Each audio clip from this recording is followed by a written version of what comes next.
as a way to the corruption in the Idaho 4 case, you're going to see the mainstream media start to say, oh, there could have been 2 suspects. It's going to be Brian Koberger and someone else. There was more than 2 people. Whether or not Brian is involved, good morning. out of the picture. I think this is way bigger than we can all imagine, but I'm telling you, that's going to be their game plan. They're going to finally come out.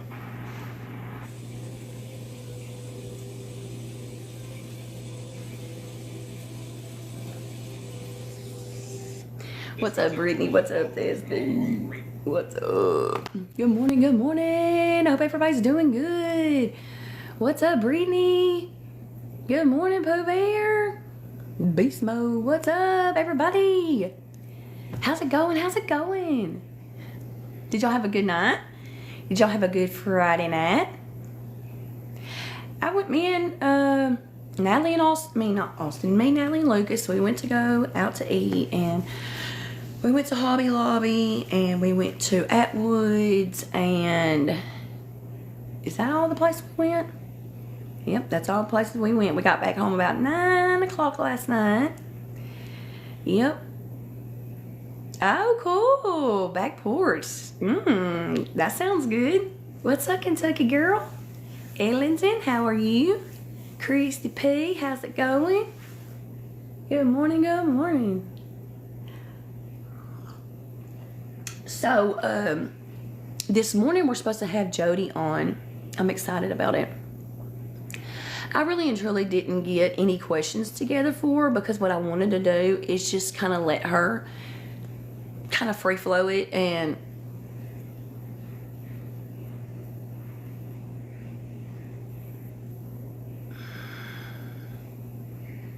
anyways, I figure I'll just let her kind of free flow it, and then if we have questions, we can answer. She maybe can answer some questions for us. What's up, Nicole? What's up, Kara? What's going on, Pasta? Good morning. So if that's good with y'all, that's what we're gonna do. Good morning, Catnip. What did you say? I have a new theory about BK. What if he staged stuff while cleaning up, like experimental wounds? I mean, he could have, if he was actually there.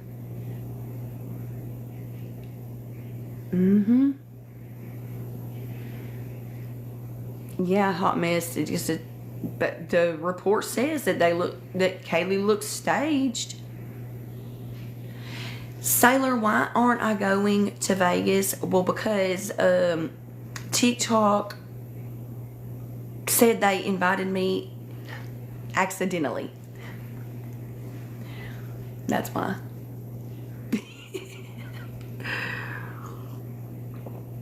So there's that. I think they invited a lot of people accidentally. And I think that if other people... Plot twist! Exactly. For real, Sailor. What's up, Jamie? Good morning. Rhonda, good morning. Renee, what's up? Good morning. Yeah, Sailor, I'm not lying. For real, for real. And what's messed up about it, I would have never even known had I not had amigos dig into it for me. Super nuts. I would have never even known. What's up, Stephanie? Good morning. Thank you for the daily heart me. Guys, if you didn't do your daily heart me, make sure you do. And if you did, make sure you're scooping your points up. Make sure you're loving on everybody in the chat. Jess, I know, but I ain't gonna sweat it. What's up, Kimmy? What's up, Michelle? Let's go. Stephanie, good morning.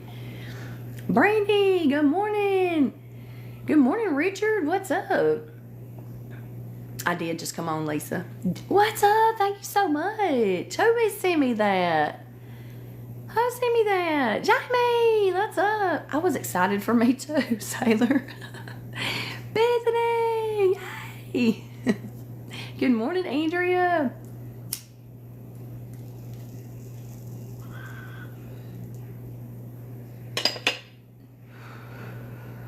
Man, it's a cold son of a gun out there right now.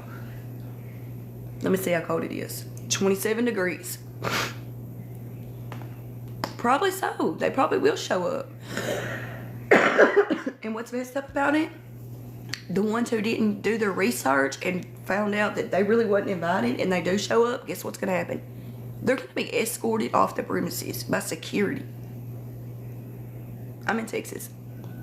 0. Good Lord, Sailor. 22 in Dallas. What's up, Kim? We're just gonna chill. We might run a battle or two while we wait on Jody. Oh, y'all want to talk to Marty? We haven't talked to him in a while. No snow. Just cold. What's up, Jesse? Kim, level 16. Girl, look at you. Joe, what's up? Oh, we're only behind in that league by 25K points. That's not too bad, really. Oh, here's this lady. He is on his trip. He's up in the mountains. Good morning. Yes, Sailor, it did. This is the third day it's been back on. It's snowing like hell there. Oh, wow. Wow. What's up, Trisha? Nobody wants to battle this morning. I thought we might run a few battles before Jody pops in. What's up? Snowing in North Carolina. Good morning, Sleuth and Swifty. Good morning, Sunshine. Trisha, good morning. What was that he had on his post? Who? Wait, whose post? What post? Bev, who? Well, -1. Holy shit. Tim's dropping now. Good morning, Tina. You can figure out why your feet were cold. Well, now you know. Amigos. Oh, I don't know. No, Carrie, I didn't. Holy shit. Is it on her page? Are you working, not seeing my messages? When did you send it? Did you send a message on TikTok, Connie? I'm gonna tell y'all what. It's so fucking hard for me to keep up with these TikTok messages. I'm not gonna lie.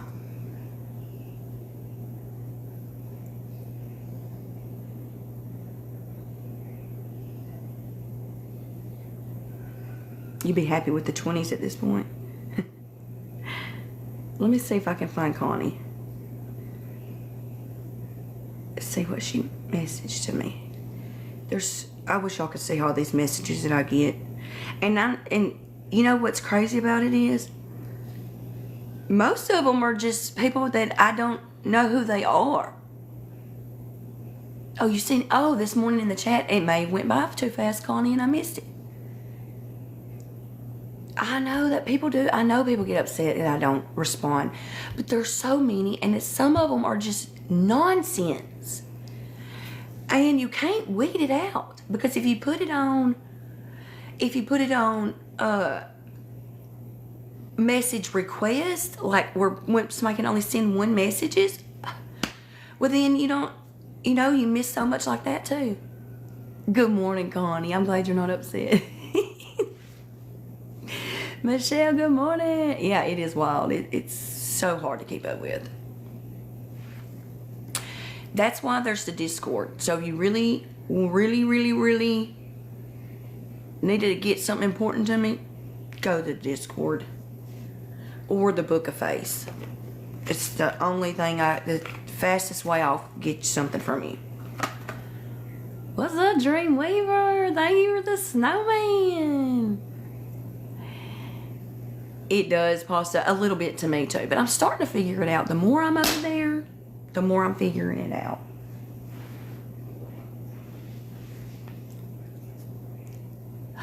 You did, Rhonda? Okay, I got to go look at it.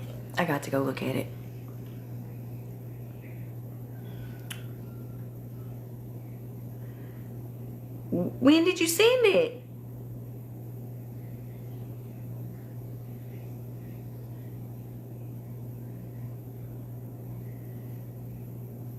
Holy shit.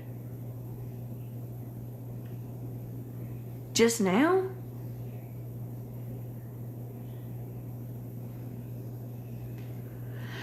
Oh my God, this is ridiculous. This is so sad.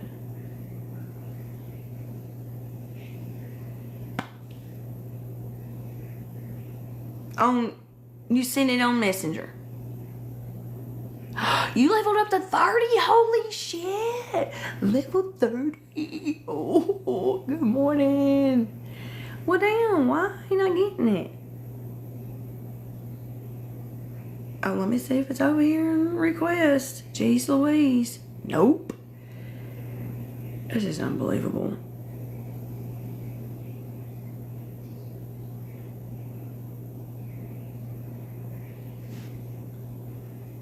Okay, beach girl, Melvin. Good morning, Melvin. Good morning. How's it going? Debbie, what's up? You sent me messages? Okay.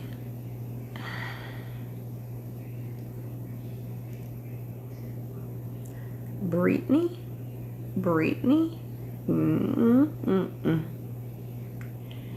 Nope, I don't see nothing. Y'all, I gotta tell y'all something. This is insane to me.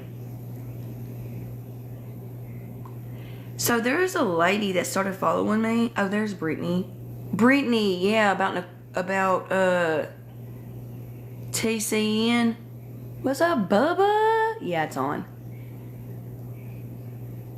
Oh my gosh. Wanda finally home. Oh my gosh. I know you're so glad to be home.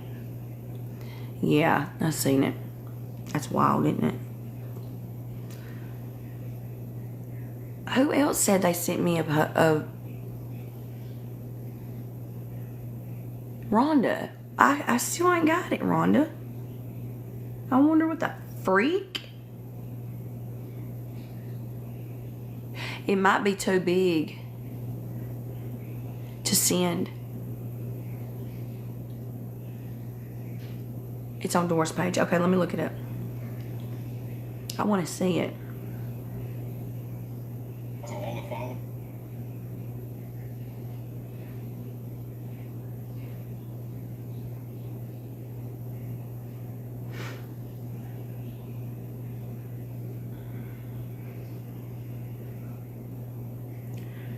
Is it pinned? She has it pinned.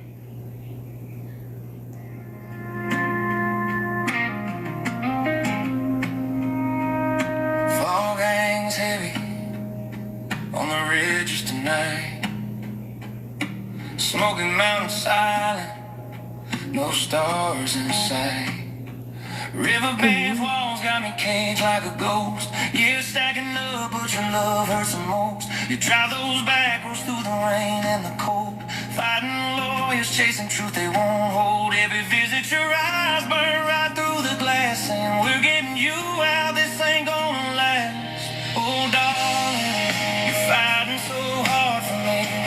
Running on, hoping on broken knees. Smoky Mountain Death Road tries to steal my last breath, but your fire keeps pulling me back from the edge. You won't let them win, you won't let me fade. Writing petitions while the nights turn to gray. Surviving this hell cause your hand's still in mine. Through the bars and the miles, you're my lifeline.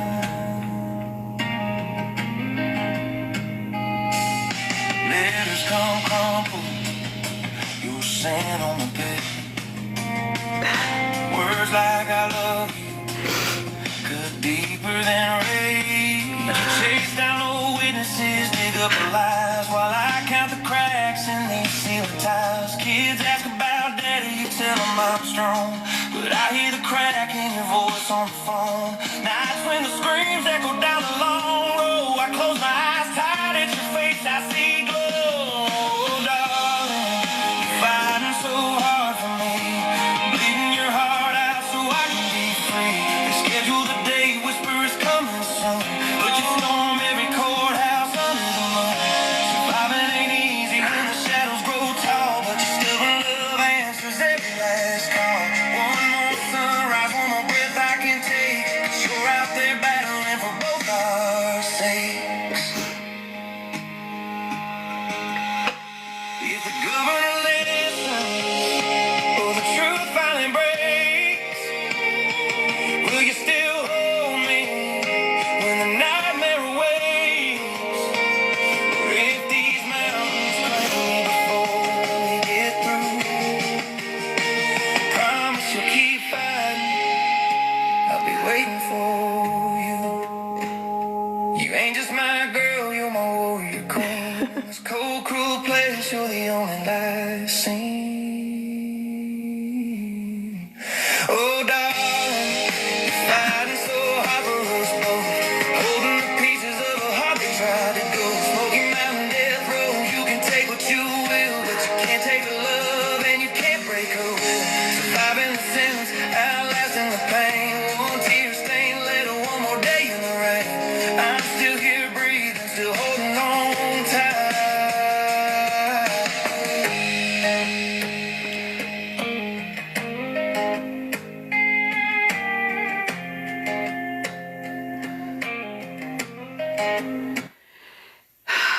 So that was created. I know it's AI and it's okay. All right. Because I'm not talented like that. But the song is for Gary and Carolyn. And oh my gosh. Holy crap. Yeah.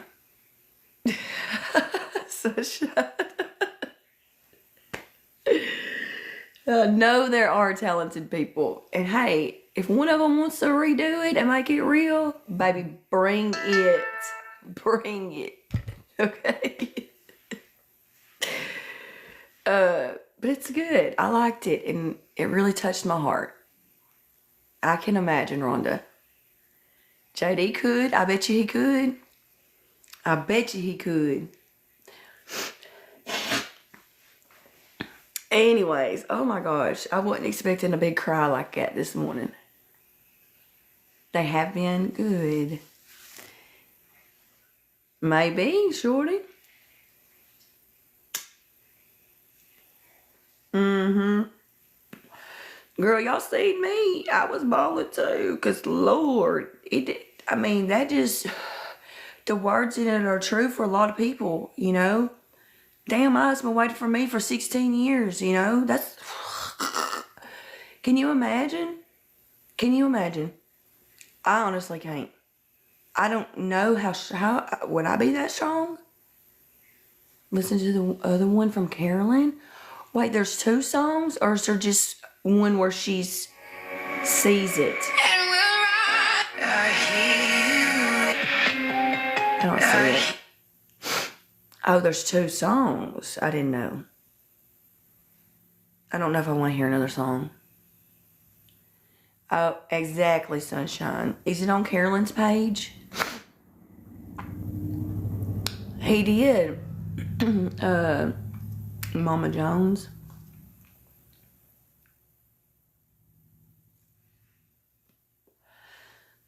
Where do I find Carolyn's? Over there on her page?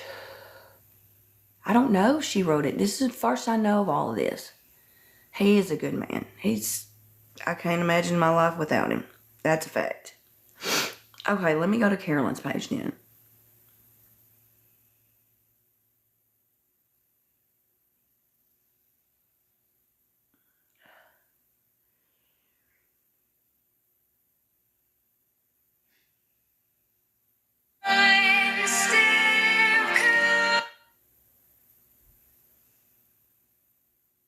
Wait, is that it?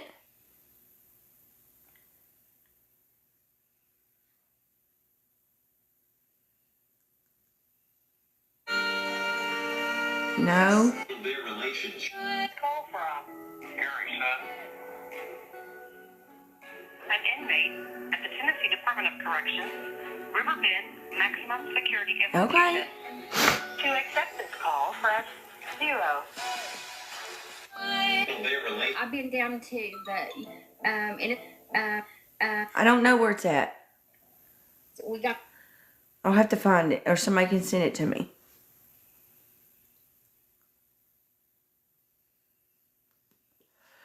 Okay, Rhonda.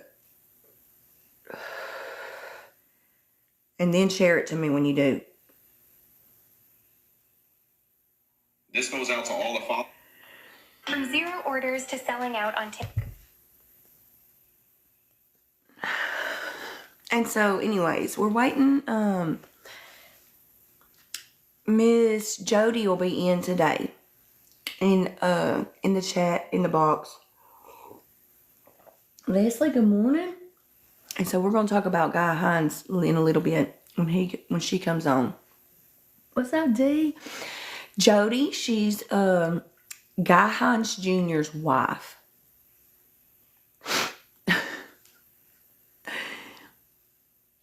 I know, me too. I'm excited to hear from her too. Denise, affiliated. Good morning. Good morning. How's it going? And good morning. You're so glad you haven't missed it? No.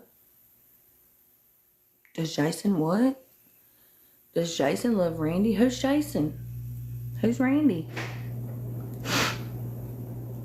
Good morning, girl. We done cried this morning. Girl, we done cried this morning.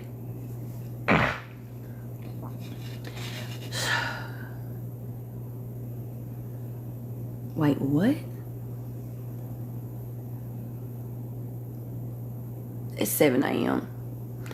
No, Guy Hienz is in prison in Georgia on a life sentence. Man, I cried my eyes out. Anyways, Guy Hienz is sitting in Georgia on a life sentence for a crime that I believe, and many others believe, that there's no way in hell he could have committed. What's up, John? What's up, Ellen? Good morning, good morning. Good morning. My freaking had of hair stuck like this onto my nose. What the hell? What's up? Glad to see everybody here. I'm so excited to have Jody on. And it's going to be a good morning.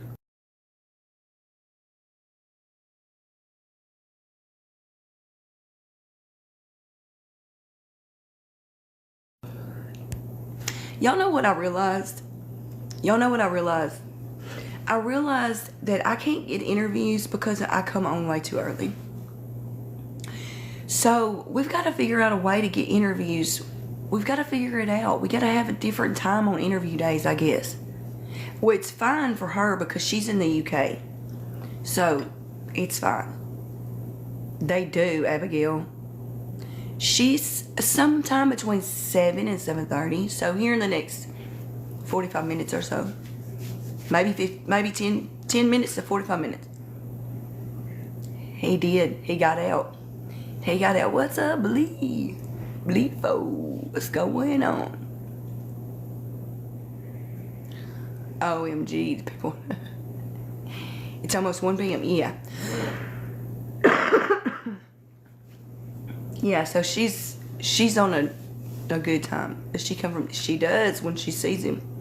She talks to him on the phone. Oh, there she is. What's up, Jody? Hey, girl. We've been waiting on you. Which we was, giving you plenty of time. I told him within the next 45 minutes. But you can come up whenever you get ready. If you're ready now, we can get started if you want to.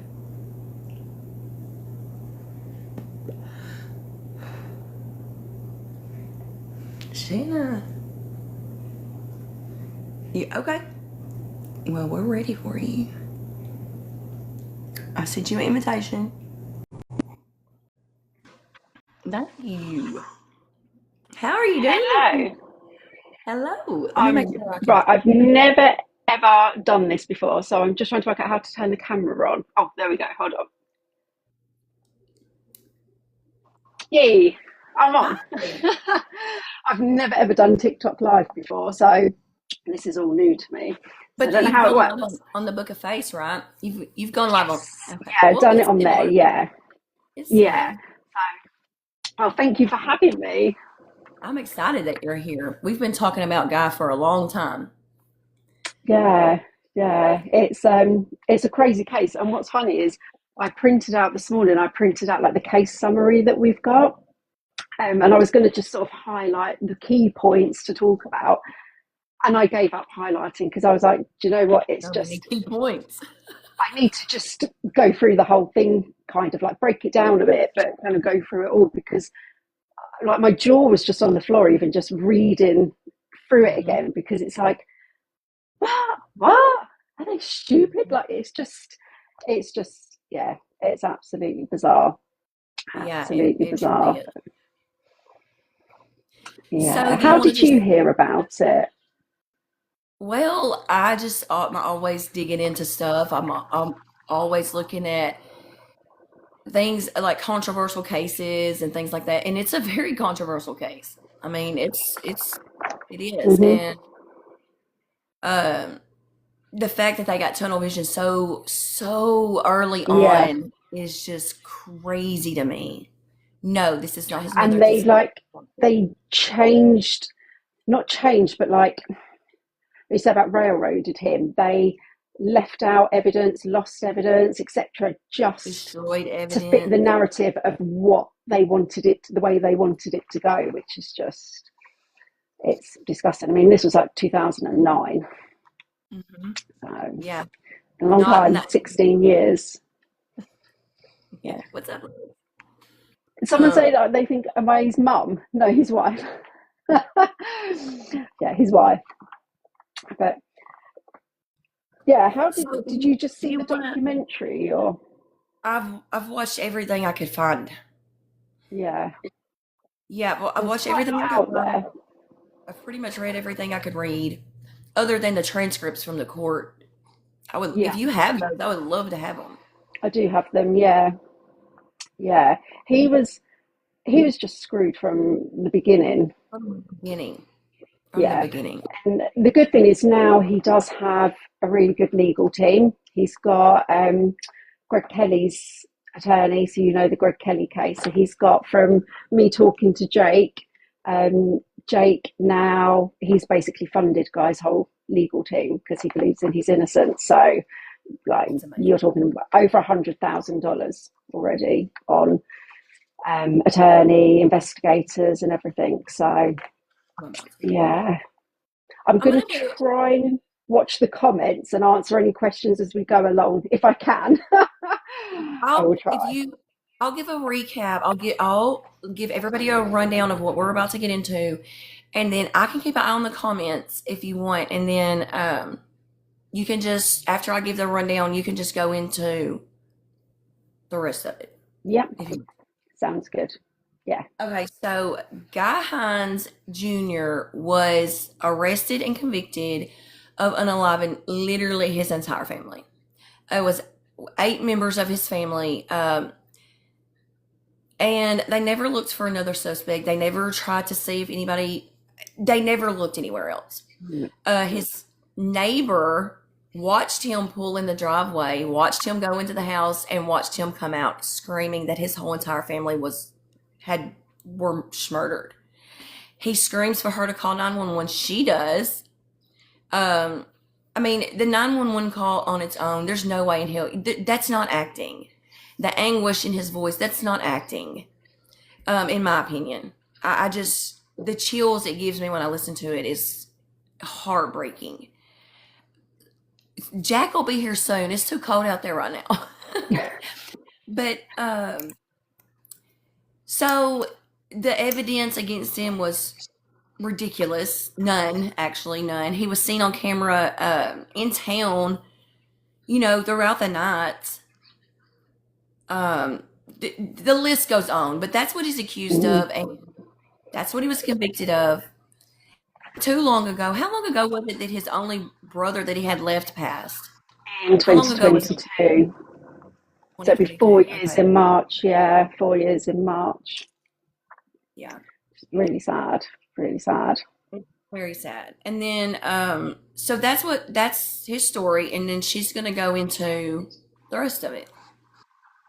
Yeah. So I'm going to start off with a little bit of the timeline. And if anyone hasn't seen the documentary, it was done by BBC iPlayer, which is funny that that's like a UK company. But so it's done by BBC iPlayer, and they show it, I think, twice a year on Discovery Channel. No, National Geographic? They show it twice a year on there. It's never on YouTube. Anytime it's ever been put on YouTube, it's been removed. You can join the other place. What do you call it? The Book of Face. You can join Guy's Voice on there, and the documentary is on there. It's on the featured post, so you can join that, and it's on there. So I'm going to start with like a little bit of the timeline. I won't start from the beginning of Guy's day because he was basically at work. They finished work early. Now, through this, one of the issues I think he was kind of railroaded a little bit was because he was using drugs. They were trailer trash, as they were referred to. You had 9 people living in a trailer altogether. Most of them took drugs.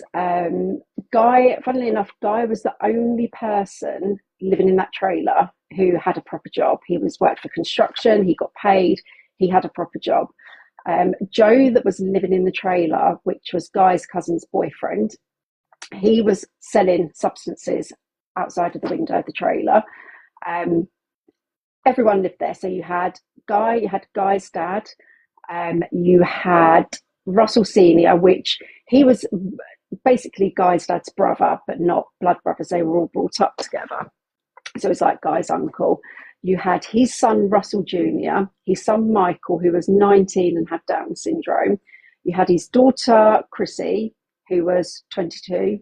And you had Michelle, who was 15. Chrissy's son, Byron, who was 3. Chrissy's boyfriend, Joe. And I just want to point out, Joe was about 6'4" and weighed about 300 pounds. Guy's 5'8" and weighed 185 pounds at the time. You had Guy's auntie Brenda, and that was everybody. So that was everyone that was living in the trailer at the time. The next day, Guy and his dad were actually due to move out of the trailer because Guy had paid for him and his dad and his brother to have a trailer. So it's really, really sad that like everything happened, because basically the next day they wouldn't have been there. They would have been in their new trailer. So the timing of everything. So Guy's never denied using drugs. Joe that lived there, so yep, he sold stuff out of the window. When all this happened and the police went in, no substances were found in the trailer and no money was found in the trailer. And the only money Guy had on him could be accounted for what he'd been paid that day. Everything had been accounted for. So I can't remember everything straight off the top of my head, so I'm going to kind of go down the notes I've got here. Okay, so I'll start from where it becomes important. So Guy heads to Barrington Park about 1:30 in the morning, between 1:30 and 2:30. He didn't wear a watch, didn't use a phone. Remember, this is back in 2009, so he can't give accurate timings for everything. It's kind of just to the best of his recollection. He was doing drugs as well, so that didn't help with his timings. So he headed up to Barrington Park. That is 28 minutes drive from New Hope, where everything happened. He got to Barrington around 1:45 in the morning, 2 a.m. He drives past the entrance, parks up and smokes substances that he had. There's some key timings to some things that happened. Let's see if I can find the time. Okay, right. So bearing in mind, Guy's there around 2 a.m. Michelle, that lived in the trailer, the 15-year-old, she made a call from her cell phone at 2:16 a.m. She left a voicemail on a friend's phone. There were no problems. Everything was absolutely fine. She then made a call at 3:45 a.m., but the call was never completed, and she made another call at 3:48, but the number wasn't valid. I think that's when everything was happening, and she was trying to call somebody for help, because those calls never went through. So we know that at 2:16 a.m. they were all still alive. Everything was absolutely fine, and up until at least 3:45 they were still alive, because she tried making that other call. So between 2:30 and 4 a.m, Guy is parked up in Barrington Park. There's a man who gave evidence at the trial that lived in Barrington, and he said Guy was not there at that time of night. He was not there. When the defence questioned him, they said to him, "But isn't it true you went to sleep at 10 p.m?" And he said, "Yes." And they said, "So how would you know Guy wasn't there?" Exactly. He was asleep, but yet saying Guy's not there between 2 a.m. and 4 a.m, but admitted he was asleep. So that's crazy. So about between 4 a.m. and 5 a.m, Guy makes his way to, I don't know if anyone knows like southern Georgia, but I'll try and kind of give mileage and timings for everything. So Guy makes his way to the Best Western on St. Simon's Island to meet up with his brother, who was with friends at a hotel, and had said to Guy earlier in the day, "Come down and meet us." Guy wasn't sure if he would, but he decided to go down there because he was high on drugs. He didn't want to go back to the trailer and wake people up at that time in the morning. So the travel time from Barrington Park to St Simon's Island is 56 minutes, okay? He arrives at 5 a.m. on St Simon's Island. He gets to the motel door and he knocks on the door. Nobody answers, okay? So he walks to the payphone, which was in a shop called Parker's. He goes to the payphone. He's seen on CCTV at 5:30 a.m., 5:36 a.m. at the Parker's making this telephone call. Okay, so we know for a fact he was there. One of the people in the hotel room said that somebody knocked on the door, but they ignored it because they thought it was hotel management and they didn't want to get kicked out of the hotel. So somebody knocked. So the guy was seen at 5:36. He's then with Tyler and friends. They go get some food. And then he arrives home just after 8 a.m. and that's when he finds everybody. So the prosecution's timeline, they say that it took Guy 2 to 3 hours to unalive everybody, clean every speck of blood off of him, bearing in mind they were, I want to say the right word so the live doesn't get ended, they were not pew-pewed, they were attacked. Yes, exactly. The trailer was, can I say what the trailer was covered in? I say the trailer was covered in red stuff. The trailer was covered in a lot of red stuff, as you can imagine, 8 people. So they say it took between 2 and 3 hours for Guy to do all of this, clean up, and then get down to St Simon's Island to be seen on camera at 5:30 a.m. So that means he would have had to have started at 2:30 and to drive down there. So let's say before 2 o'clock, he would have had to have started to have done all of that, okay? But with the timings of the phone calls that Michelle made, we know that's not possible. And please, please, please, I'm probably not conveying this because I'm trying to get all the important stuff out. Join the Other Place group and read through this because it will make a lot more sense if you actually read through everything. I've read it online before. I've read the whole Yeah. thing on here. If you read it, it does make a lot more sense. They're basically saying he did this. Now the prosecution's motive for this was that 8 people couldn't, one person was proof. Yeah, exactly. I'm going to go into all of that because that blows my mind more than like anything else. The fact that they say that one person did this.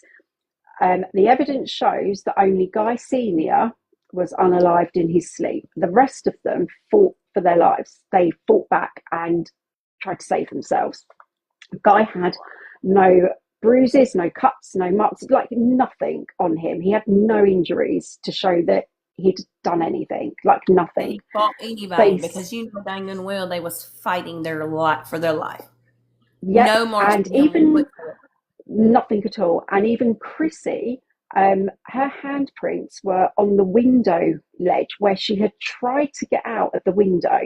Bearing in mind, I said before about the size of Joe, Chrissy, Michelle, and Byron, who was 3 years old, were all in one room together.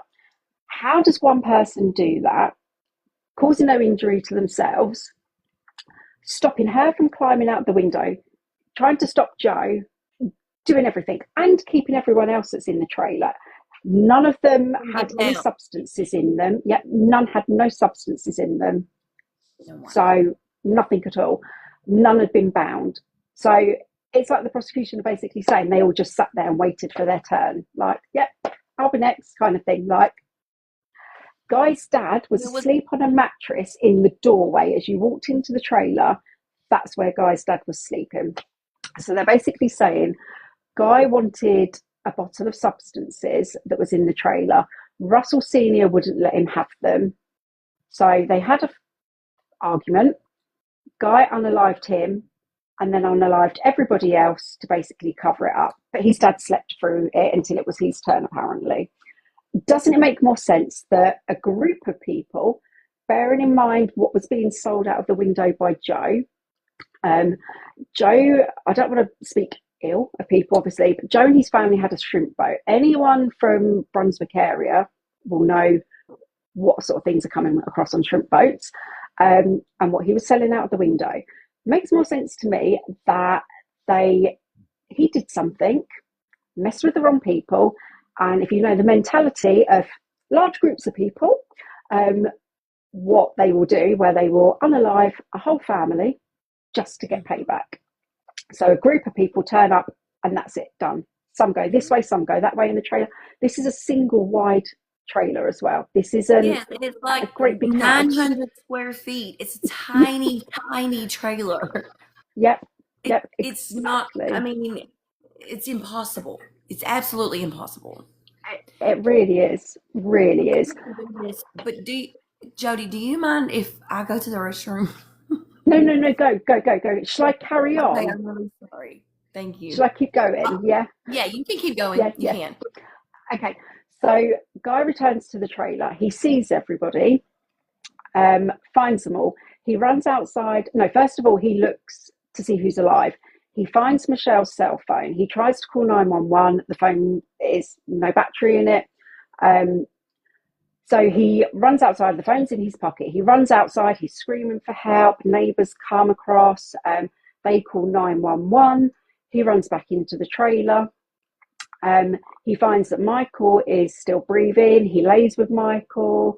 On the 911 call, Guy can be heard screaming, telling them to hurry because Michael's still alive and he needs help. Guy, when he found them all, he picked up a shot thing off of the floor because why would he call 911 and incriminate himself? He called 911 because that's his family and he did nothing wrong and he wanted to get help for them. There was still two people still alive at the time, Byron and Michael. That's why he called 911. So he picked up a shot thing, pew pew, off of the floor.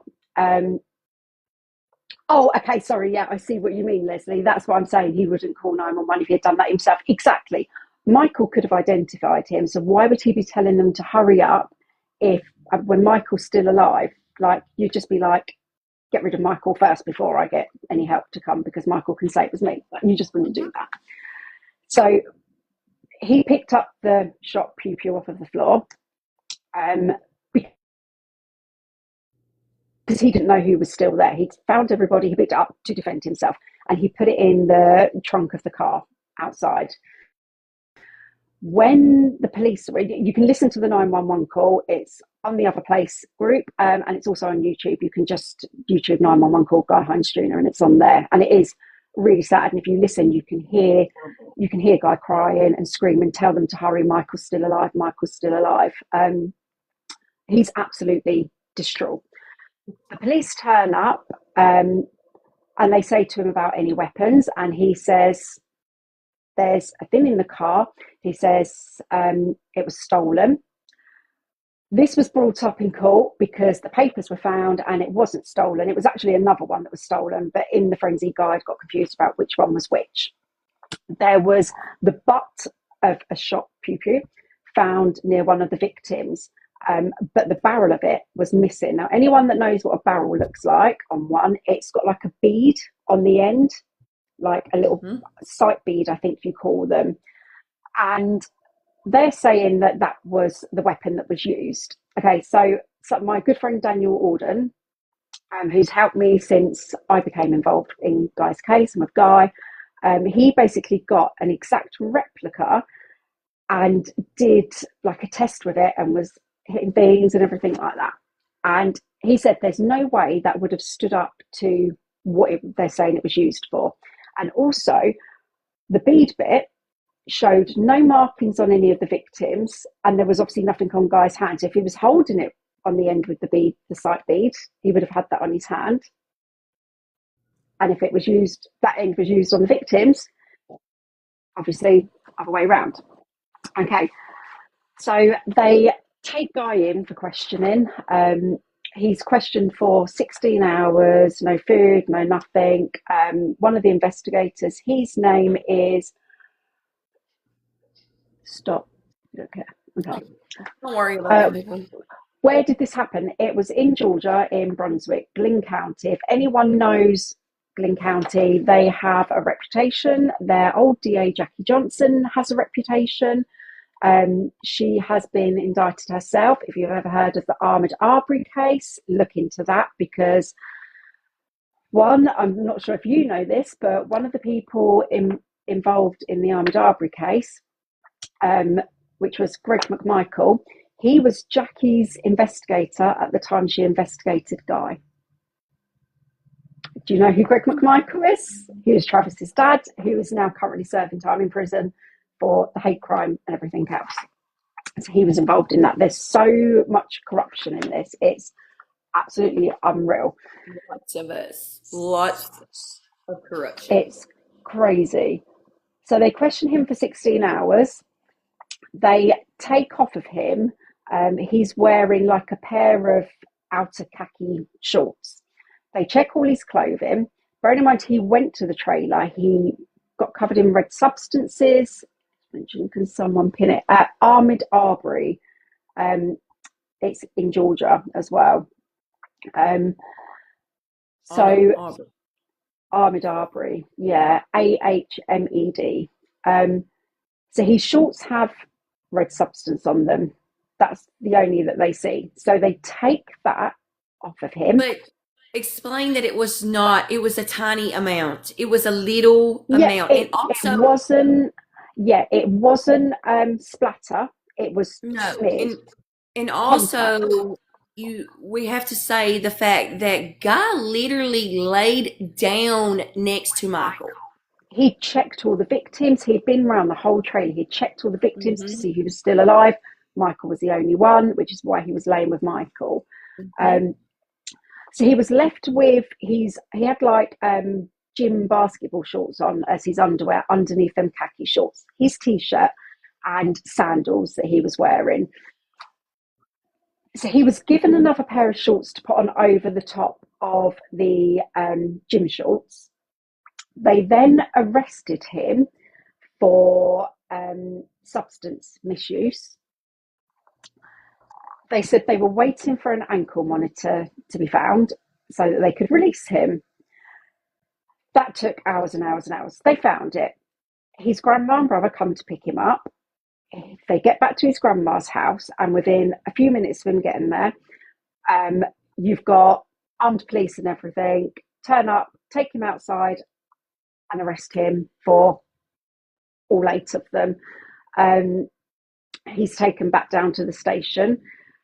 Before they released him, they took the rest of his clothes. They were bagged up, so the undershorts, the t-shirts and the shoes, they were bagged up into one net bag altogether. So not separated, just one bag. The police officer, Mike Owens, came and collected that bag, put it all the items again into a brown paper bag, and that was kept in the trunk of his car. And I'm doing this because we don't know where they went, for over 18 hours before they were turned over to evidence. When they were turned over to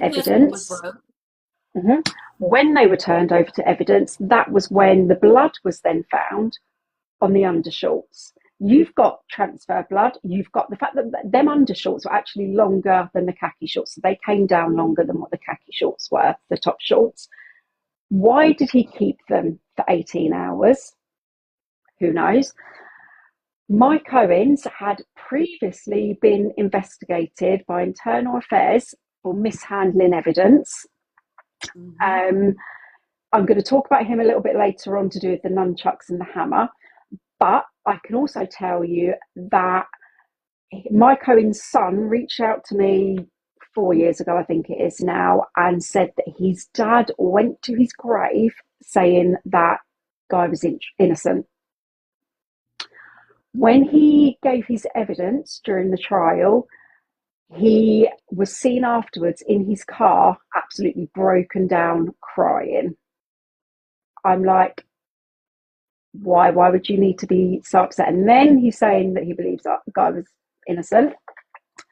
Okay, so I'm going to go through some of the things that happened during the trial. And if you do join the other group, read through this. This is the case summary. It will just, the amount of information in this is absolutely amazing. Okay, so I've spoken about that. Okay, so this is one of the points that was brought up during from the trial. Okay, so the police stored over 600 items of evidence that had red stuff on them in the bathtub in the trailer. Okay. Before they released the trailer back to New Hope, who said they thought? That was Mike Owens, the police officer who took Guy's clothing and kept it for 18 hours. He investigated Guy. He was one of the people that questioned Guy for like 16 hours. And he's also the person believed to have collected the nunchucks and hammer that I'll talk about soon. So before they released the trailer back to New Hope, but after they removed all the evidence that they'd stored in the bathtub that was covered in red stuff, they tested for red stuff in the bathtub. That just doesn't make sense to me. It does not make sense. Well, of course there's going to be some in there because you stored all this evidence in there. All that stuff in there. For how long? Exactly. There was between 600 and 1,000 pieces of evidence collected, but only 200 pieces were tested or analysed. And I'll talk to you about how biased, having a hard time. Can anyone else hear me? Someone said they're having a hard time. Yeah, it's coming across okay, yeah. Okay. Right, we've spoken about that. Okay. I'm going to read this bit out from here just so that it makes more sense. Okay. There was a question of evidence regarding a document which supposedly had a bloody palm print of Guy Hienz Jr. on it, along with a small number of red stuff droplets that were supposedly placed in a drawer by Guy during or immediately after what happened. The ADA, Mr. Johnson, in opening statements, made a very powerful statement regarding that document and where it was found, along with the palm print of Guy Hienz. Unfortunately, despite a court order not to do anything to evidence which might consume that piece of evidence, that is what happened. The evidence was destroyed during testing. This left the defence without the ability to scientifically test the evidence themselves and build their counter-defence to it. That evidence should have been disallowed. Entered into evidence by the state was a photograph of the document in which none of the claims by the state could be seen by the naked eye. However, it was published for the jury anyway. Furthermore, during proffer with Officer Stroll, without the jury present, it was discovered that in spite of ADA Johnson's claim in opening arguments that it was found in a drawer, the location of where it was found was actually unknown. Also unknown was the DNA profile of one of the droplets of red stuff, according to the biological fluids expert from the Georgia Bureau of Investigation. So basically what they're saying is Guy got his handprint on this document and then put it into a drawer after he did everything. So it was hidden. They talk about this during the opening statements. Then somewhere along the way in the trial, basically that it comes out that that document was tested by the prosecution but got destroyed. So then the defence couldn't test it to check for this handprint because it was destroyed. So the judge said, okay, well, it now can't be in evidence. But they'd already spoken about it during opening statements. They then spoke about it during closing arguments as well. Shouldn't have been allowed. The evidence had been dismissed. Police chief at the time, Matt Doran, had conducted fingerprint comparisons of prints found on evidence from the home, yet the results of those comparisons were never turned into discovery. To this day, no one knows where those results are. In addition, there were red handprints found on a bed frame as well as a headboard that did not belong to Guy Hienz or anyone else in the household. One of those prints was sent to the Georgia Bureau of Investigation with explicit instructions for it not to be compared to anyone else's handprint except that of Guy Hienz Jr. And it was not his handprint. And it was never tested in any database either. So didn't match Guy, didn't match the victims, and they just basically said, you do not run it through any database to see who it belonged to. But that is okay. So in an appeal, because it wasn't tested, isn't that considered new evidence though? That's what we're hoping. So when Guy had his first appeal in 2020, And that's hold on, I'm sorry to cut you off. And that's all if it just get destroyed between here and there because they're known for getting rid of shit. yeah, we Oh, don't God. yet. No, the trailer's not still in New Hope. New Hope was actually brought for a production company, so everything's basically gone from there. They are supposed to keep evidence from a trial for the length of the sentence. So technically, that evidence should be kept, but we don't know. Guy's attorney will obviously be getting to that at some point. So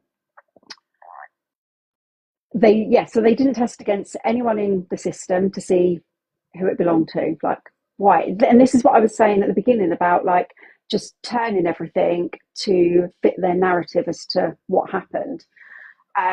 Another interesting thing that happened was a few days after it happened, the lady that had called 911 found a pair of nunchucks next to the trailer, like inside some tyres. They had red stuff on them and hair on them. She called 911 and they said that is definitely something we'd be interested in collecting. And she believes it was that police officer, Mike Owens, that came and collected them. A year later, when the trailer was moved, underneath the steps of the trailer was found I think it's called an East Wing hammer. Also had red stuff and hair on it. And again, she called, they collected. Nobody knew about any of those two pieces of evidence until it came to the trial, which was 4.5 years later, when she asked Guy's defence team, whatever happened about the nunchucks and the hammer? And they were like, the what? And she's like, I explained to them. And when it came to the trial, the police were put up on the stand and they basically denied it and said, nope, she's a frequent caller. She just wants to get involved in everything. She didn't call us. The next day, the recordings of those calls were played during the trial to prove that she had called them. And again, she believes it was Mike Owens who had collected Guy's clothes, who had kept his clothes in his car for 18 hours. To this day, nobody knows where the nunchucks are. Nobody knows where the hammer is. On the roof of the trailer were marks. And if you imagine a hammer like this that would have fit on the victims were round markings. It just all fits that those were evidence. And yeah, they disappeared. Now they're just missing. We don't know where they are. There had been, I think, over 70 pages of lead sheets after it happened, basically people calling in tips. Somebody called in a tip and said that on 2 separate occasions, this person had said that they were going to unalive the whole family. Nobody ever looked into that. Nobody investigated it until 4 years later when it came to being the trial. And it turned out that the person that apparently had said this was in jail at the time that it happened. The thing is, he was very high up in one of those groups of people, what we call those groups of people. Mm-hmm. Yeah. So he doesn't have to have been out in the free world to have actually been part of it. Exactly. I said about the man at Barrington's, I spoke about that bit. I just want to see if there was anything else. Okay, so during near enough the whole way through the trial, it had been the evidence that the prosecution had given was all based around Guy did this alone. He did it for 2 to 3 hours. It was him. When it got towards the end of the trial, prosecutor John Johnson must have realised his case was not as strong as he'd wanted it to be. he requested that he be allowed to change the wording of the charges. No longer would the charge be strictly against Guy Hienz as the lone person. He requested that the charges now include Guy as an active participant or being involved with non-active participant who knew of and conspired with others to commit this crime. So basically, he's like, it's like, I don't think I'm going to get him on doing this himself. So if I can open this up and just be like, he was involved in it, I stand more chance. Can you imagine the jurors like going the whole way through this trial and then being like, hang on a minute, now we have to rethink everything that we've heard? Don't get me started on the jury, because if anyone's on the trial, I would have called a mistrial. I would have been like, no. If anyone's seen the documentary, they interview the jurors on the documentary, and there's a couple of things. So I think it was on here. I just wanted to read out something that one of the jurors said. Manipulate them. I don't know which bit it was on now. Okay, so when the jury went out to deliberate, there was a juror, 152, who said there is no way that he would ever find Guy guilty. The evidence wasn't there. He would not find him guilty. They were deliberating for 2 days and he would not back down. If you see the types of people that was on this jury, there was 2 young girls who were like 21, 22. They said when interviewed, they said when they were interviewed, they said we were confused the whole way through. One of the instructions that was given to the jury before deliberation was, if you are unsure, if you're wavering, if you don't understand something, you must vote not guilty. They voted guilty, yet admitted afterwards they were confused the whole way through. So juror 152 would not back down. He was strong enough to say, I'm not going to change my vote. They went to Guy, bearing in mind this was a D penalty case. They went to Guy and said, look, we've got a juror, we're having issues with him. If we can remove this juror, we will take the D penalty off the table and it will be life without parole. Guy was given 10 minutes to make this decision. And not only that, but he wasn't told he was voting for him. Guy wasn't told any of that. Nope. He had 10 minutes to make that decision, and all he can think of is that penalty is off the table. That's it. Like, surely it'd be easier for them to find me not guilty without that on the table. He wasn't allowed to get advice from his legal team on his decision. So he said, yep, remove the juror. And then not long after, they came back and found him guilty. Yeah, even the reporters were surprised that he was found guilty. Yeah, when he was found guilty, Tyler, you see it on the documentary, his brother Tyler came outside. He basically lost it in the court when they were reading out guilty, guilty, guilty to each charge. Tyler was swearing. He was removed from the court. He came outside and basically all the reporters are out there. And they were like, what happened? What happened? And Tyler's basically gives his speech that he gives about him being found guilty. It's wrong and everything. And the reporters are so shocked by the fact that he's been found guilty. So even they didn't see, they didn't think he was going to be found guilty. They didn't think the evidence was there. It wasn't. Think about all the true crime shows that anyone's ever seen. When one person is unalived, and how often do they call in GBI, TBI, like the Bureau of Investigations, all these different agencies? Is crazy. It's absolutely crazy. None of them were called in for this case. It was handled by a small town, little county, Glynn County, handled by them. They didn't bring anyone else in. To me, that's crazy. That is insane to me. It's 8 people have been murdered and no FBI, nobody else. Just this backwoods ass freaking county that didn't know the ass from a hole in the ground. Excuse my language, but it's the truth.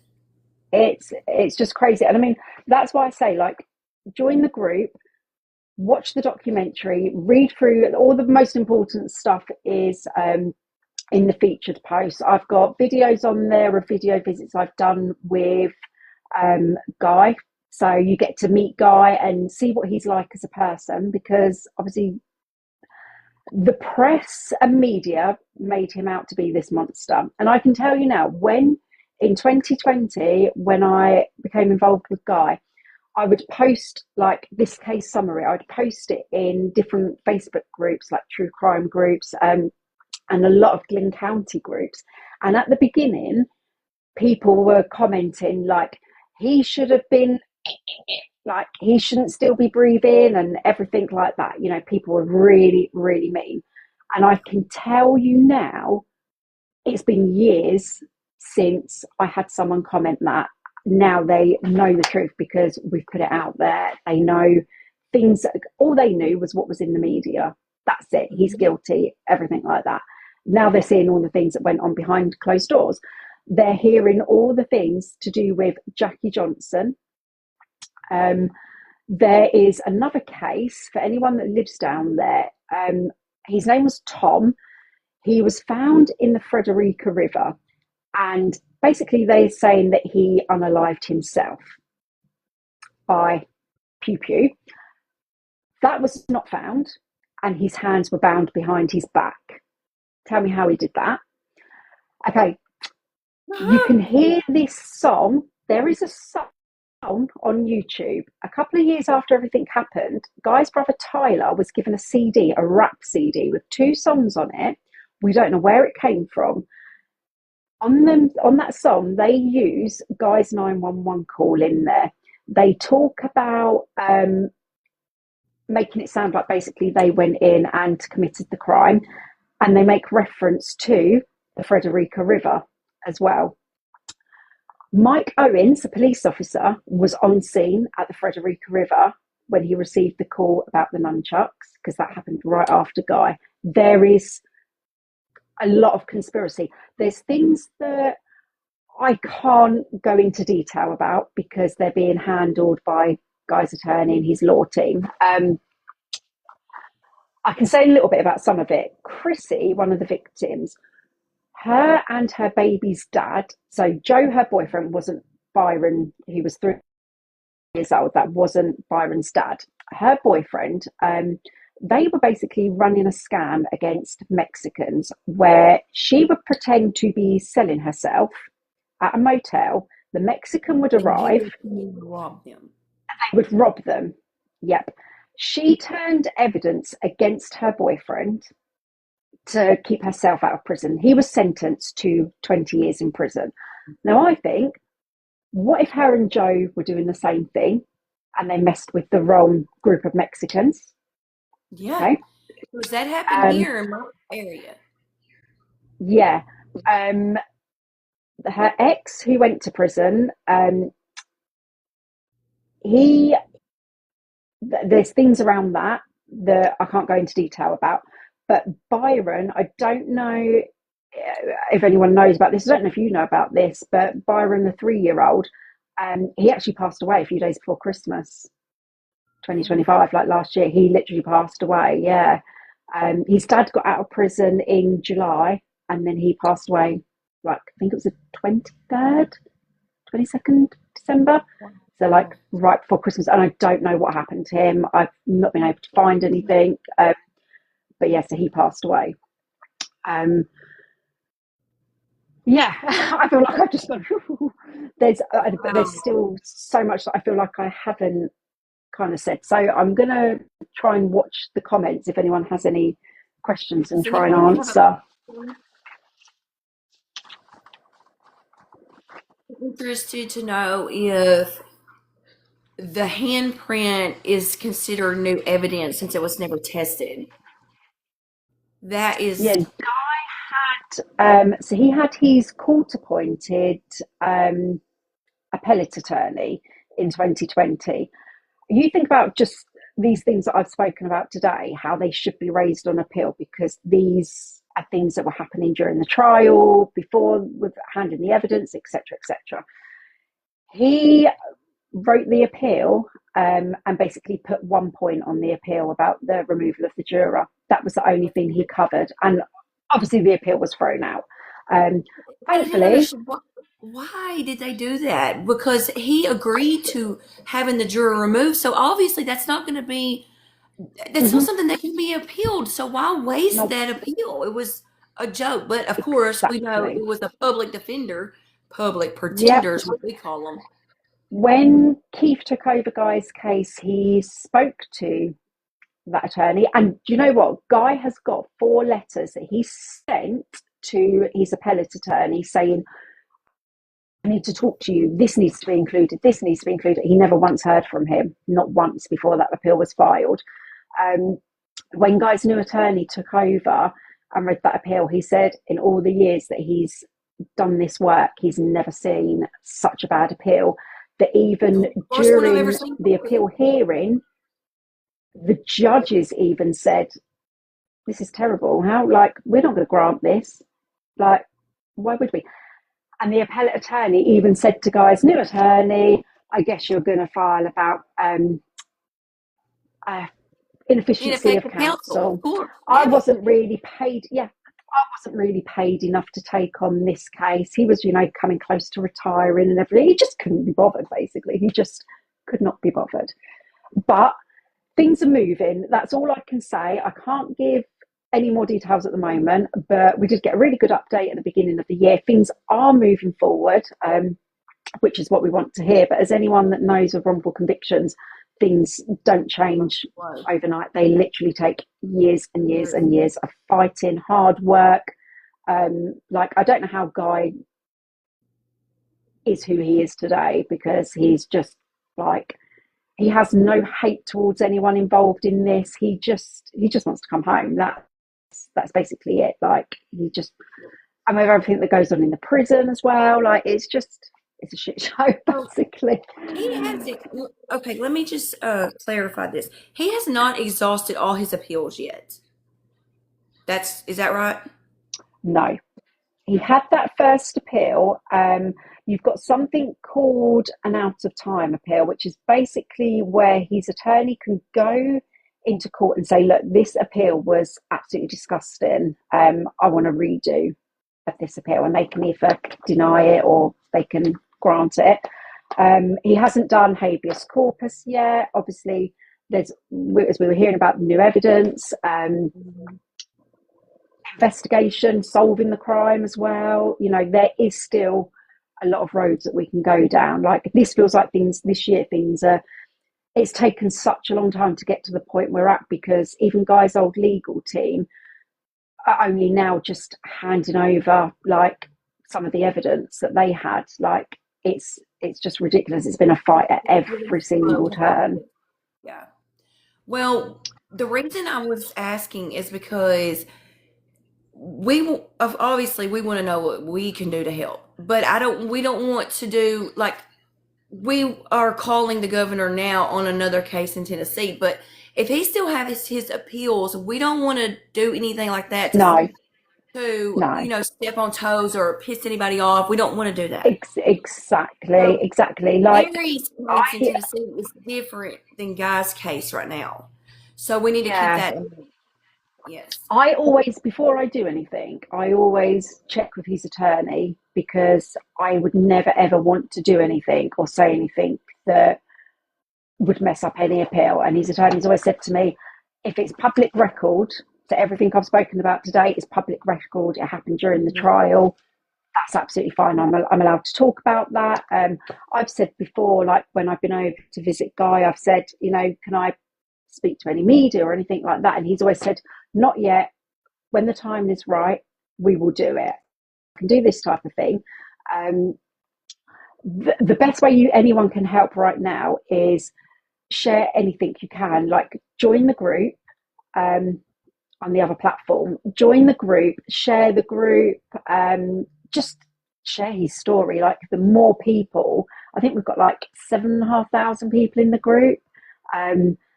The more we can get his story out there. A lot of it is, as you know, the Greg Kelly case, a lot of that was also to do with the public and what they did, and the fact that they got their new DA, who was like, I'm willing to sit and listen to everything you want to tell me, and was willing to right that wrong. So let's hope Keith Higgins, who is the DA in Georgia, will be interested in doing the same thing. But I know he's having a lot of issues because he's not part of that good old boy system. Whereas people like John Johnson, the prosecutor and things, are, and they're trying to push him out because he don't want to play by their rules. So that can make a difference. But it's, just sharing everything. So that's the main thing. The name of it is Guy's Voice. So if you type into the other platform, just Guy's Voice, Guy Hienz Jr., and it will come up on there. No, I'm his wife. He hasn't got a sister. He's got no siblings. The only person alive now is his grandma. Does she visit him and stuff, or is she too? Not for a while. She's in North Carolina, so she's a long way from him. She's like her. It's probably about a 9-hour drive, so it's a long way for her, and she's older now. So we've got his cousin Lisa. We're really, really close with her. She's amazing. So yeah, and then I go over to see him like sometimes 4 times a year. And I spend anywhere from a weekend out there to I've done 3 months, I've done 6 weeks, and just stay as long as I can. Yeah. Is there anything that we can send him? Like, can he get letters, cards, anything like that? Yep. So he can have letters. He is in Hayes State Prison, which is North Georgia. It's in Treon, so it's very, very close to the Tennessee state line, like Chattanooga. It's kind of in that direction. So west of Atlanta, I'm guessing. So he's up in North Georgia. He can. What I will do is on the other place, the Book of Face. See, I'm learning all like the lingo that you use now. I will post up his address. So anyone that wants to send him cards or letters, he loves getting anything like that. He can get books sent in from Amazon. He spends a lot of time reading. Like, he loves anything. He loves like a really good biography, like a good motivational things. Yep, I can. Yes, Heather, I can do another wish list. I need to go on there actually and see what's on the one that we've got on there. So there is an Amazon wish list on there for books. So yeah, that's the only thing. Were they able to speak to Michael before he passed? No, nobody spoke to him. He passed 2 days later in hospital. But yeah, no one spoke to him before that. It's sad. This story is horrible. I mean, when I watched the documentary and I listened to that 911 call, I mean, I knew just the 911 call to me is what made me want to dig into the case. Because I was like, there's no way in hell that kid did that and he sounds like that. That you can't fake that. And that's one of the things that stood out to me. Yeah. I think Michael, you can go on YouTube and listen to that. Yes, no, he didn't. Michael didn't say who did it. He was in very critical condition. Isn't that correct? Yes. Yeah. The name of the documentary. Guy didn't know that Michael wasn't going to regain consciousness, yet he can be heard screaming for help because Michael was still alive. So, yeah. Someone said, "Can you play the 911 call?" Have you got something you can play it from? I do. I can play it. Yeah. Let me pull it up. I've got the 911 call transcript on the group as well, so anyone that can't kind of hear it, you can read it. The documentary is called Life and I don't think I'm allowed to say the next word. Life and Row. Season 1, episode 2, Judgment. Oh, someone's put it on there anyway. I don't want the live to suddenly cut out because I've said the wrong word. You know, I've learned that if your content, whatever your content is about, if it's about stuff like this, certain things you can get away with saying. Do you know what's interesting about the documentary is if you watch all the other episodes across all the seasons they did, they always interview the person that the case is about, the person that's been found guilty, etc. They always interview them, except in Guy's, because every time they wanted to interview him, the state basically was like, oh no, he has to be here, he can't be there for that, he can't be there for that, like, and he was never ever interviewed during it. And it's like, yeah, you can watch the documentary on Guy's Voice. I've got it on there on the featured posts. It's not on YouTube. So since he has one documentary out, I mean, what if we try to get another one? I mean, I don't know that we could, but we could surely try. I mean, would that help, or would you just not want any media right now? Yeah, I think at the moment, I had, you know, the show Reasonable Doubt.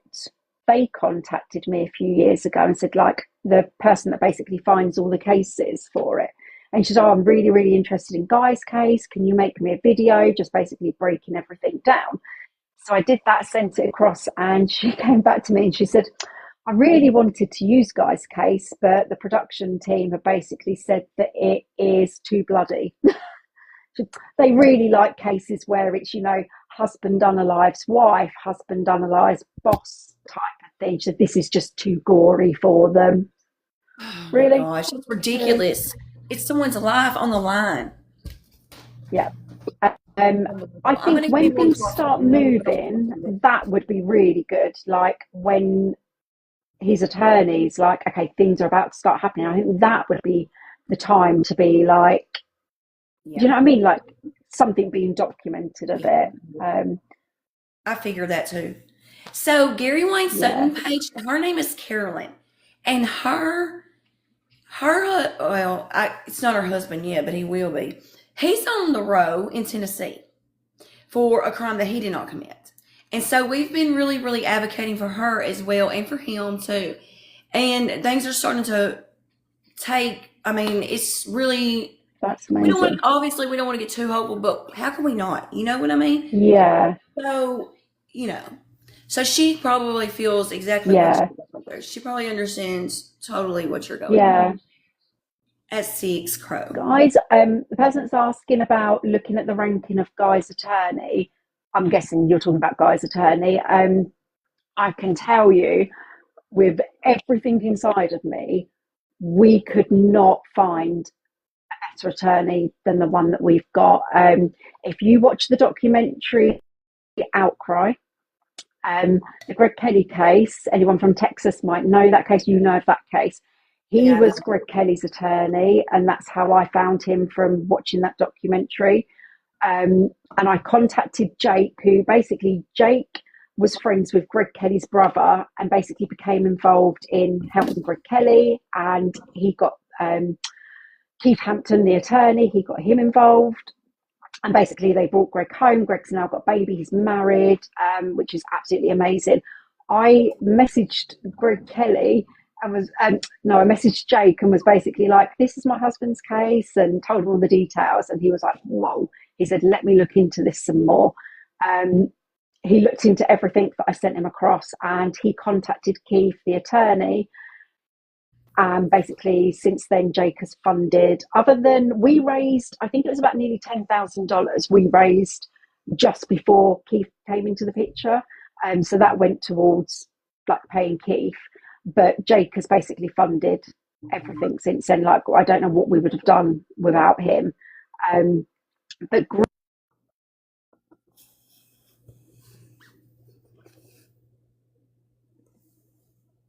we can't hear you. Didn't want. There he goes. Hello? Can you hear me now? Yes, now we can. Okay. Greg said there were times like when my family wanted to fire Keith because nothing was happening. He wasn't telling me anything. He said, you just have to persevere and know that even though it feels like nothing's happening, things will be happening, and you just have to keep that hope and know things will move forward. So, yeah. Yeah. Okay. So do y'all want to hear the 911 call. From your experience, you have a hired lawyer. He will be home. PD will not do anymore. I know it. He has a No, hired guy's lawyer. in Georgia. He's near the Tennessee line. Yeah, there's a YouTube channel called Mouth of the South. That's Jake's podcast that he did on Guy's case as well. Yes, Heather. Okay, so do y'all want to listen to the 911 call? Get ready, because it's rough. I'm going to be honest with you. Georgia authorities say the man who reported the Wait, use is of this murders him? at a mobile home has not been ruled out as a suspect. Guy Hienz Jr. was arrested late Let me Saturday make sure this and is is it. facing I thought it several was. charges, including drug possession and lying to police. Tuesday, he told investigators.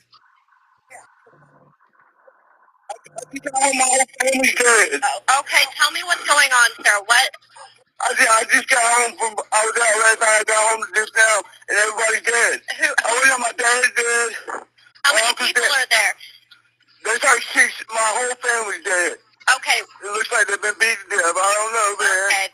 Okay, you're what, 47 New Hope Plantation, correct? Yeah, man, I mean, I don't know what to do, man. Family's dead. How many people are there? Your dad, who else is there? My dad, my uncle, my cousins. Okay, don't touch anything, okay, sir? What?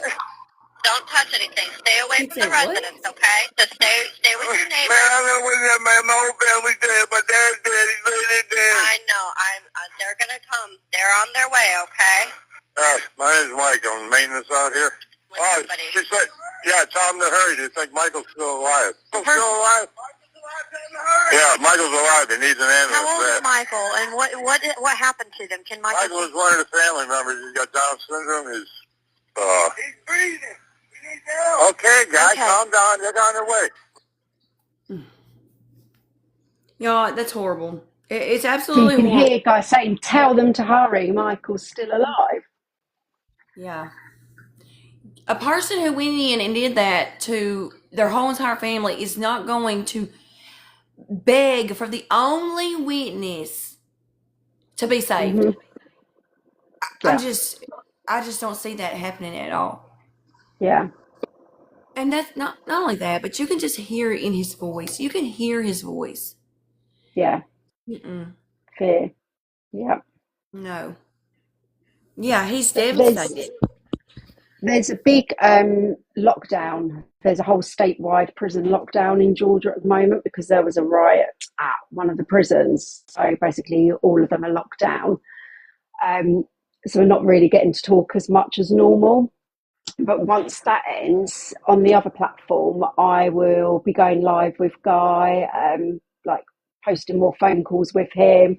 We're going to do a question and answer, so you can ask him questions, like do games, things like that. So if you go on there, there is things saved on there now, so you can kind of get to know him a bit better rather than just what I'm telling you. There's things on there to hear from him. Well, that will be cool. Do you mind if I share some to my page over here?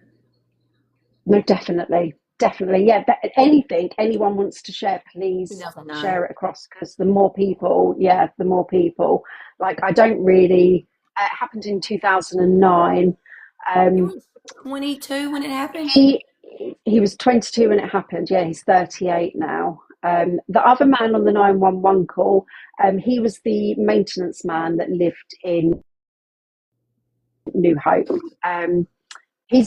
I actually speak to his best friend. I've become really close with now, the maintenance man's best friend. Like, he's become such a good supporter of Guy. But it's really sad because a lot of people that were involved in this case are not here anymore. Like, a lot of the police team, not anymore. There was Guy's best friend, Zachary, who he was with that morning. He passed away last year at a fire in his house, which is really sad. Like, he's lost so many people. Like, so not just the people in there. Guy's mum passed when he was 17. She had an overdose. So he's got no like Oh, he's found that he February. just, yeah. I got So chills all over me. My gosh. He is no one. He is you. yeah, Literally. And his grandma, who's probably old and no telling. You know, it's so yeah, sad. Good morning, Bama. yeah, It's yeah. absolutely heartbreaking. And I'm just so thankful that he has a good legal team right now. I'm so Mm, thankful for that. Because I honestly, I didn't know, what his legal situation was, if did he have help or anything. So it's good to know that he does. It's really good to know. yeah, yeah. Counselling. Yeah, I mean, as soon as he comes out, he's already said that he's going to need therapy counselling because even just from when his mum passed, like, and then going through all of what he went through, he never got to go to his dad's funeral because of it, because he was already arrested at that point. His brother passing away whilst he's in prison, like, I had to tell him that, and that's one of the hardest things I've ever done because you can't comfort him. I was on a video visit, like, I found out about 30 minutes before going on a video visit with him and had to tell him. And then, like, that video visit, it's like 30 minutes long, and then he's gone. And it's just like all that stuff he's having to deal with whilst being in prison it's crazy. Horrible. Absolutely crazy. It's Yeah. losing someone when you're locked up is, I don't even know how to explain it. It's horrible because you don't process it. You don't process it. Like my grandmother passed No, away. we wasn't dating I- back then. No. And I mean, I didn't process my grandmother passing until I was home and realized she's not here because nobody's there with you. There's nobody there with you, so it's kind of like you don't realize they're really gone. Yeah, and I think because, like, he never, like, Tyler, when Guy went to prison, Tyler was 16. He never got to know Tyler really as an adult. They never got to have that adult brother relationship. Tyler was still a kid. And I think that's where people that knew Guy before he went to prison, also, I think, don't see how much he's grown up. They still see him as a 22-year-old that he was when he went in. And actually, I think a lot of it's to do with me, but he has really matured the last 6 years. He is very intelligent. You know, he's seen as being, from people down there, like, you know, he was trailer trash druggy, everything like that. He's not that person anymore. He's very intelligent. Like, he can have a very good conversation with people about things that even I know nothing about, and I have to be like, yeah, I don't know what you're talking about. So yeah, like, that's why we have the other group, so that people can get to know him and get to see the type of person he is. Because I think it's all well and good saying to people, you know, come and fight for this person that you don't know who they are. All you know is a person you've seen on a documentary or something you've read, but get to know him as well, so you know who it is that you're fighting for. I think that's important. I almost It cried. happened in 2009. Yeah.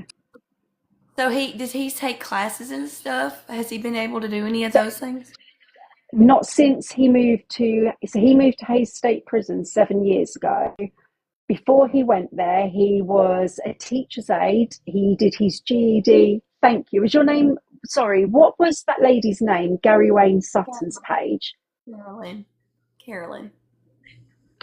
Okay, thank you so much. I don't know how to add you while I'm on here. Okay, I've just followed you back. Before he moved there, he did his GED at another prison.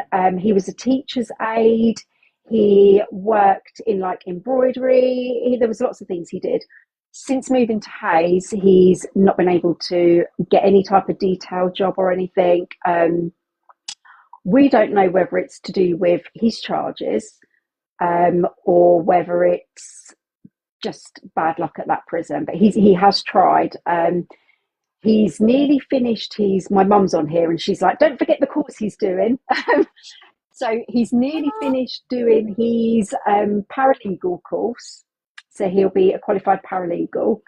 And he's just started doing his Christian counselling degree. So he will have a degree in Christian counselling as well. And I think all of that as well, like giving him something to do, because you're just, what else is there to do in there? So, and there isn't classes. You're so knowledgeable. That's what there is to do in there. Knowledge. Yeah, like he's got a new roommate, and they've got a new dog program at the prison now. And his new roommate is in charge of one of the dogs in the door.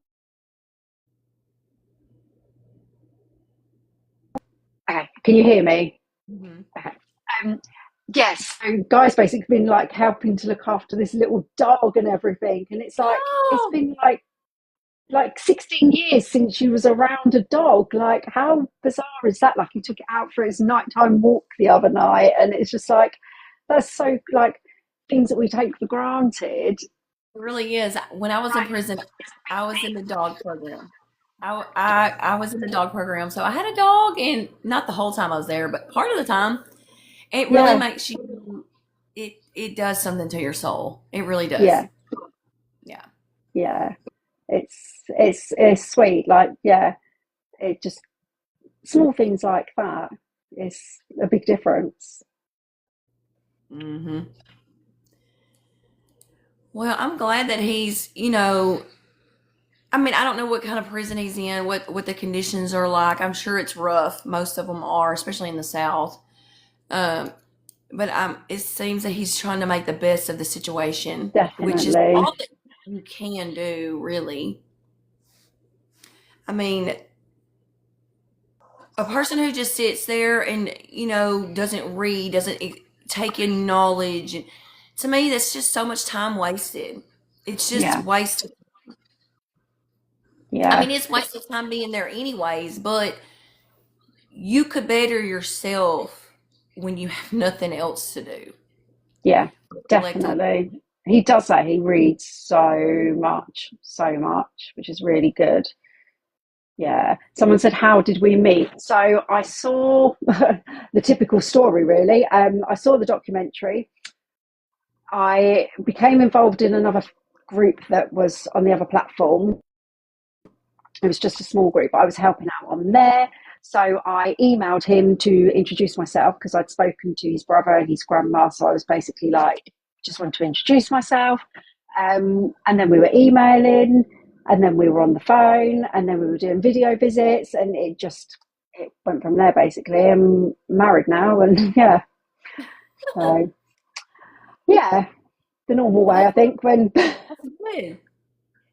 I feel like when things happen like that, it's for a reason. It's for a reason. Mm-hmm. Absolutely. Yeah. What's okay? Yeah, definitely. Yeah. During COVID? Oh, wow. It was during COVID, yeah. So I couldn't go out to see him for a long time because visitation was shut down. There was no flights or anything like that. So it was like 2 years before we could even meet in person, because everything was just shut down, which is really sad. But yeah, Heather, I'm doing good, thank you. Yeah, doing good. Yeah, so I mean, if anyone has any questions for Guy, like, he will talk about his case, he'll talk about him, he'll answer any questions. So you can send them to me on here, you can send them to me on something else, and then I will record him answering any questions as well. So have you ever done a live with him while he's on the phone, or do you only just do videos of that? I did. I think we did a live video visit once, but I am going to start doing lives with him on the phone. The only problem is because I would always schedule like when the live was going to be, so I wouldn't just pop up live. It was always, right, I'm going to be live at this time. There was never any guarantee that he would be able to call at that time. They could be locked down, he can't get on the phone or anything, so we never really put him on live. But I think now I'm just going to be a bit more spontaneous with it, maybe even on TikTok a little bit more now, and just come on here and go live with him on the phone. We would love to hear from him. We would love to hear him on a phone call. Yeah, we'll have to do that. I'll have to like go live on my iPad or something and then do that. Yeah. No, PC in Georgia, Rico in Georgia. Yeah. Yeah. We'll do that. We'll sort out a time and I'll jump on live again. Yeah.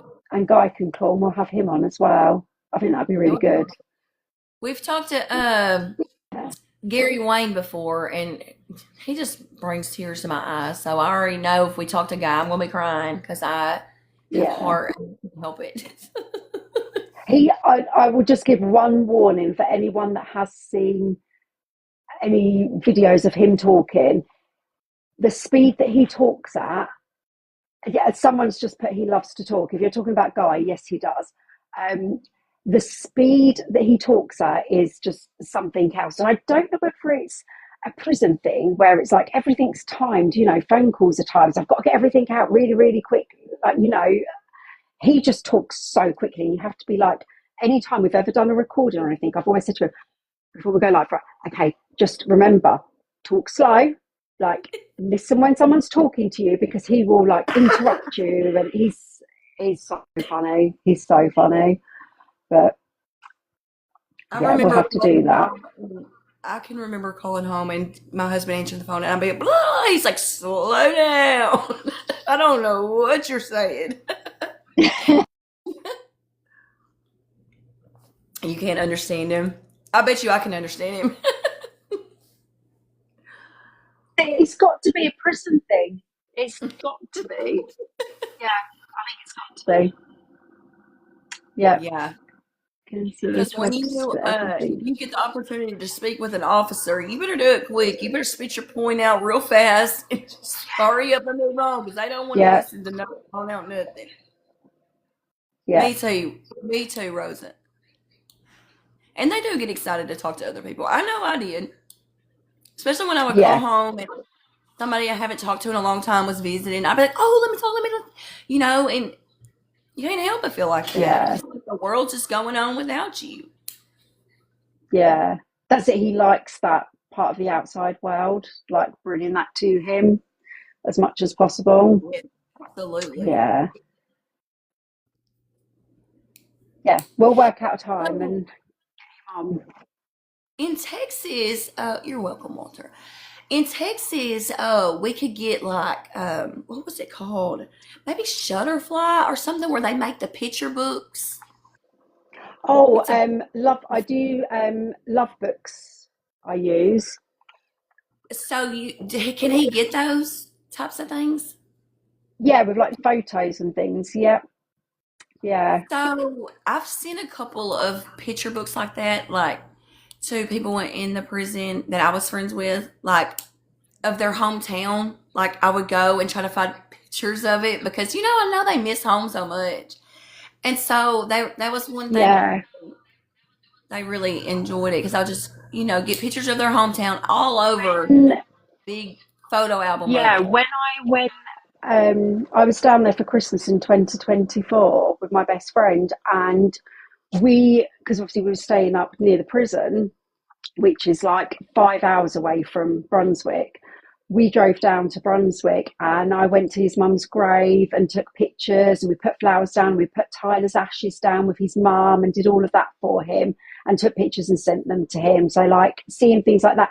And I've got him on speakerphone, so I'm driving down the street and I'm thinking he's going to, right, so now down here you'll see this, and oh yeah, you're coming up to them lights. Okay, right, so if you go right, you're going to go there, and if you go there, like, and just like telling me everything I'm going to see. He loves that. He can see it plain as day too. Well, while you were there, he was there too. I just know it. Yeah, he's had on video visits before. He's had me like put YouTube on the TV. And like we'll put different things into YouTube so he can see them roads, like the Sydney Lanier Bridge and things like that. He loves seeing things like that. Yeah. We don't call the governor yet because he is still with appeals. He still has several options still. So we don't want to make any waves just yet. Now, maybe if all those get exhausted, well, then we might. Oh, definitely. Yeah. But this right now, he still has some opportunities. So, yeah. Yeah. See, they're ready to jump on it. They're ready Yeah. to. Yeah. No, just share everything. Yeah, Like as more go people ahead as we and can give them. get. And just recent. How long has it been since he's got these attorneys? He got them at the end of 2020. So And he just it's, recently got some attorneys that's making some things yeah. happen. Yeah. It's taken 5 years to get to the point we're at now. And it feels like nothing's happened. Yes. And I get And people saying to me all the time, like, we haven't heard anything, nothing's happening. And it feels like that for us. But it's like we had an update at the beginning of the year. We know now that things are moving forward, but you have to be careful what information you're putting out there because you can't put the attorney's plan out there and what they're going to do next because not everyone has Guy's best interests at heart, sadly. You've got the state down there as well that are going to be wanting to keep him in there. And if they know what's going on, it gives them a chance to destroy something that they know is going to get tested or to get rid of this witness and just anything. So you just got to be so careful. well, you better think again because they'll definitely do it. Mm-hmm. Yep. Yeah. And, that's I made a post on the Book of Face a couple of days ago, maybe a week or so ago, talking about how the legal system, how it works so quick to convict someone. But when that conviction is wrong, it takes years because you're not the appeals are not saying, "Hey, I'm innocent." No, those appeals have to say, "Hey, the court's messed up." That's how it works. And so it makes it so much more difficult and so much more drug out because there has to be new testing. This has to be all of these legalities have to be done. It's not just, it "Hey, could I'm take like 6 months to convict somebody and then it can take 16, 26 years to right that wrong.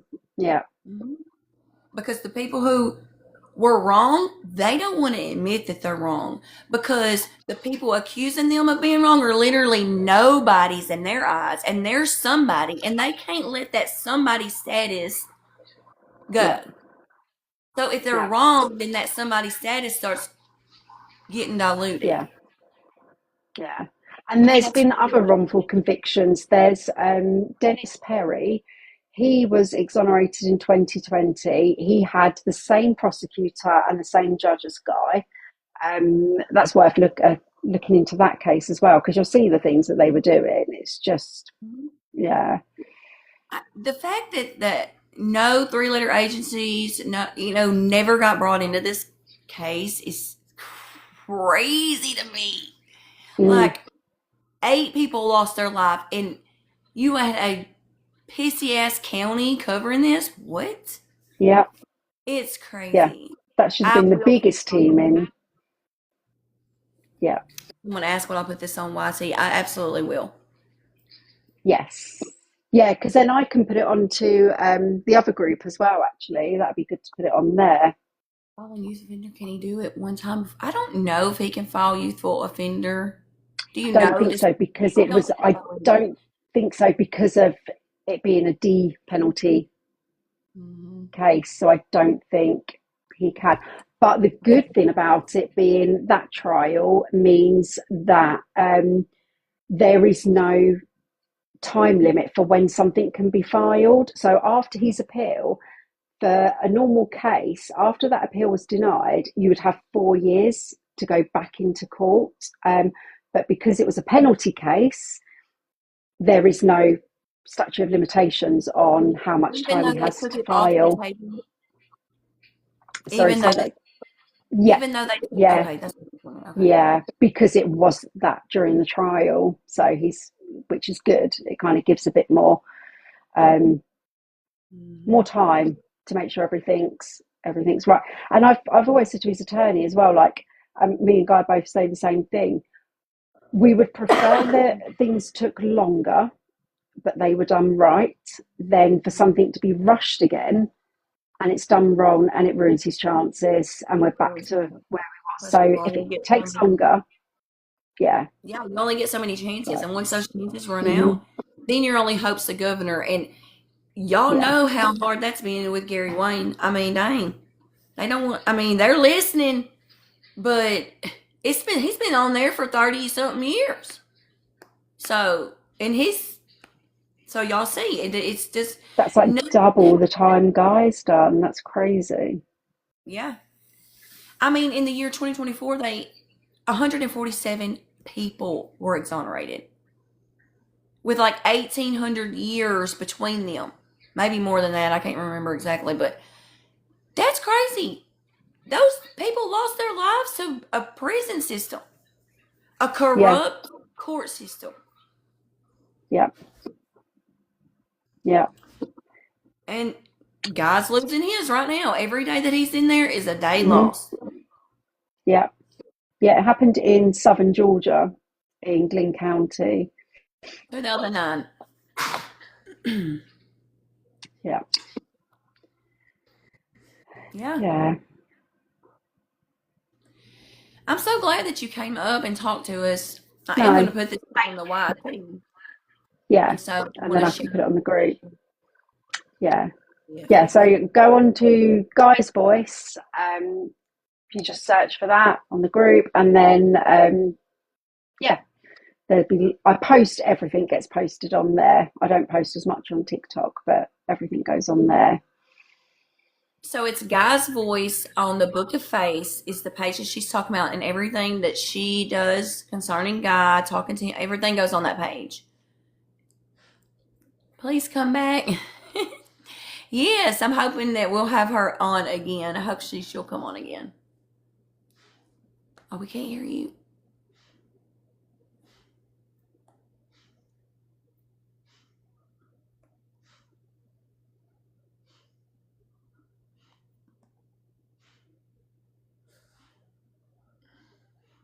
What's up, Mr. Magic? She's muted. I don't know what happened.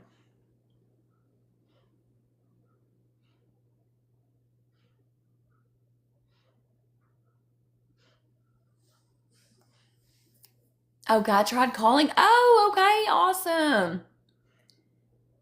Okay, I'll disconnect with you, and then so you can talk to him.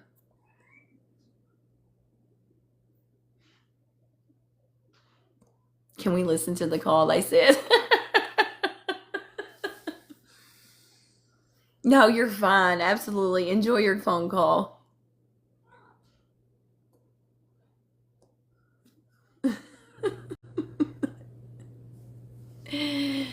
I'm so glad that she came up, guys.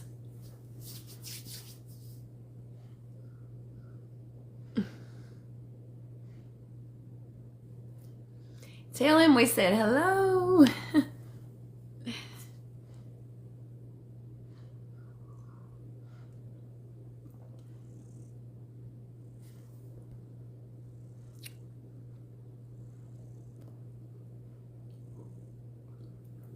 Yes, the Book of Face, Guy's Voice. So, hey, everybody. I'm so glad that she came up. I'm so glad we got to hear the story. There's so much of it that I didn't know. Okay, Jody, all right.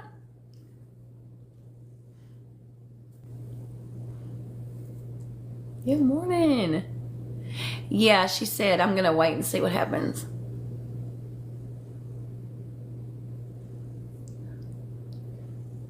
They postponed it again. The trial, the court hearing yesterday.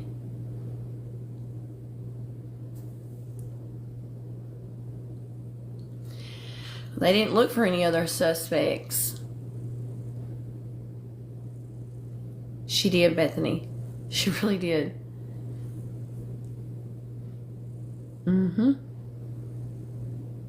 What's up, Tracy? I knew the first time, and I don't really remember exactly how I came across his case. I look at so many different things, but we talked about it. It's a group. Yeah, it's a group. Anyways, I talked about this case about a year ago, probably. Oh, Walter. I can't really remember how I came across it though. But I just knew. I knew that it was not okay. I knew that this kid did not do this. And then when I heard the 911 call, y'all, there's no way in hell. And so then I started digging. It was about a year ago, wasn't it, Melvin? I remember exactly where I was. I was sitting outside on my porch talking about it, reading the case file to y'all in the timeline. Absolutely, Heather. And what's up, Heather?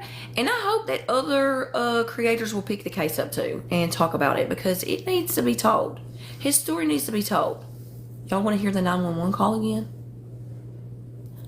Yeah, I was just researching different cases. Quit, kitty, that hurts. Here's that crazy guy. I don't want to battle nobody right now. I feel like that would be disrespectful. You little shit. That cat just attacked me. Alright, we'll listen to it again.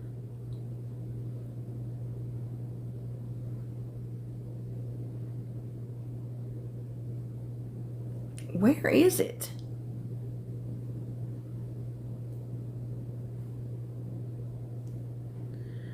Hold on a minute.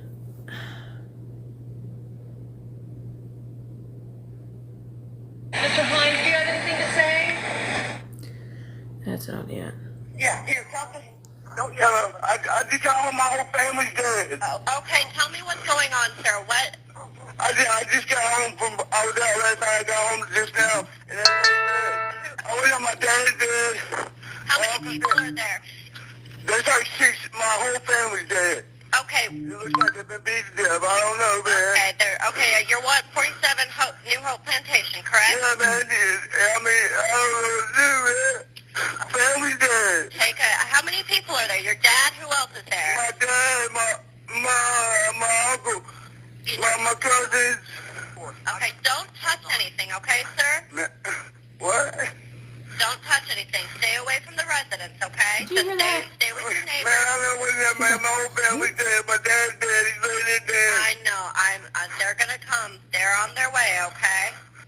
My name's Mike. I'm maintenance out here. What's up, buddy? She said, yeah, tell him to hurry. They think Michael's still alive. Michael's still alive?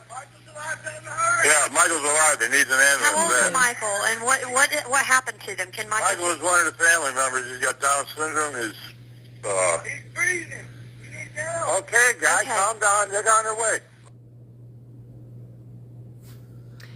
That's the 911 call. It's horrible. It breaks my freaking heart. He was freaking out. That is not the voice of somebody who just spent 3 hours brutally unaliving. Why couldn't he be a suspect? Well, he was. And he was their only suspect. They never looked anywhere else. Y'all, I didn't realize there was a handprint on the headboard that didn't match a live liquid handprint on the headboard of the bed. Is she in here? Is she come back up? Okay, let me see. Okay, let me.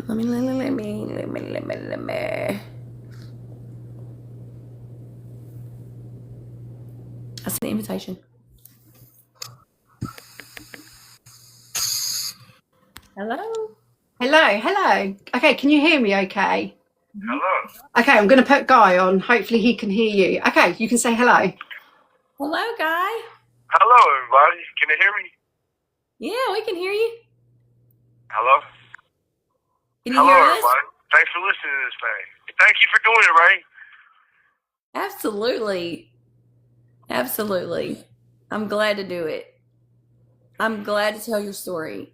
Yes. We basically... Say it again, what you said, baby? Yeah, they can hear you. Just speak a bit louder. You just tell us whatever you want us to know.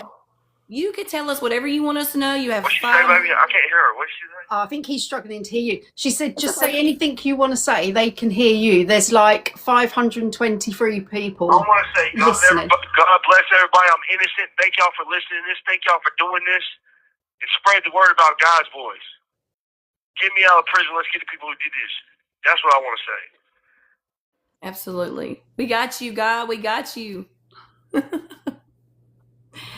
Oh, I hope that you're okay. I got a great lawyer working now because my great wife got her. And all this stuff, all this drumming up support and stuff, we got this help, and this helping really great. Yeah, absolutely. We hope that you're holding in prison for somebody that's been for 17 years. I have a question. Do you have an idea of who might have done this? Yeah. I think it was drug dealers, like the Mexican.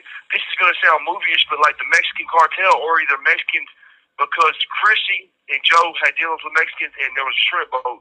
We worked on a shrimp boat. And Wildfire, Brunswick, it happens all over the time. The cartel approaches you, and you take drugs in on a shrimp boat. You go out in the intercoastal waterways, and you pick it up and you bring it back in. It either did with that, or Chrissy and Byron went to prison for robbing Mexicans at a hotel, and maybe some payback for that. That's the only thing I can think of. Well, I think you're probably onto something, because I mean, everybody knows that there's no way in hell that you went in there and did. But what should be sure to anybody is that I couldn't have did it, that I didn't do it. No, we know. I know. We know. And none of this evidence points to me, and everything is circumstantial. It's politics. Politics played a big part of it. My DA done got arrested and kicked out of office and all kind of stuff. The whole stuff in my case is like a movie type script. I know. I've been digging into it for a while, and I'm just so glad that Jody got into it. Well, I'm glad she responded to my message, and we can get your story out there to more people. And another thing I want to add, like my legal, until I got this great lawyer, Keith and Jake Bryan and Keith Hammond, listen, my due process and everything was screwed up anyway, dealing with the public and the public system, the appellate attorney and everything. Like there was people like Byron, there was people that said they had information I didn't do it and got beat to death in prison, or damn near beat to death, and nobody went and interviewed them. There's all kind of stuff. I can't even list it. The detective that interviewed me for 17 hours died saying I didn't do it. There was a whole big thing of him hiding evidence, and we proved that he hid the evidence or lost it. Man, there's so much shit I can say. Yeah, we know. A whole bunch of stuff. We've been digging into it. It's crazy. So we want to know, what kind of books do you want right now? What's a few books that you want? Huh? She said, what sort of books would you like sent in? Book? Damn, I don't know. You put me on the spot. I gotta think about it. I don't know. Can Jody tell you? Can we tell you later? I'll do like a wish list. Yeah, yes. I'll create a wish list. Yeah.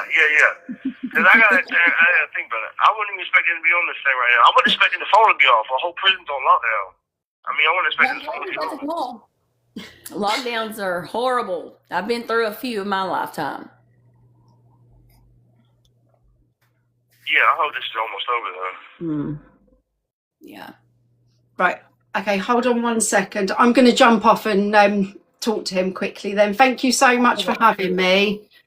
Yes, go talk to him. Have a good day. Thank you so much. Thank you. Bye. Thank you. Absolutely. God bless you.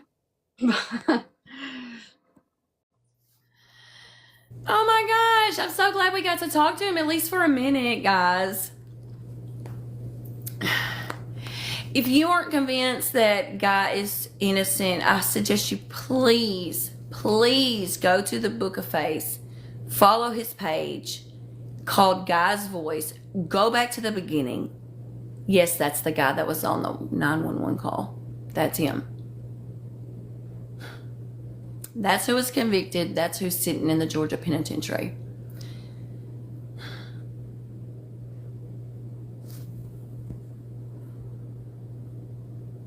Yes, on the Book of Face, yeah.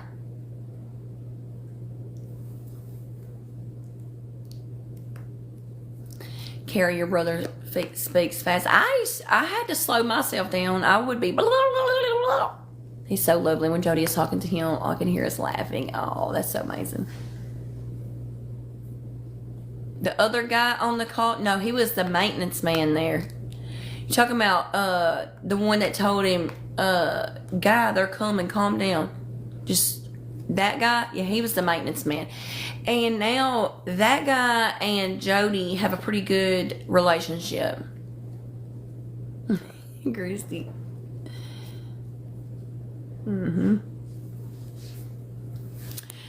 So, yeah, she's in the UK. I'm not sure exactly where or any of that stuff, but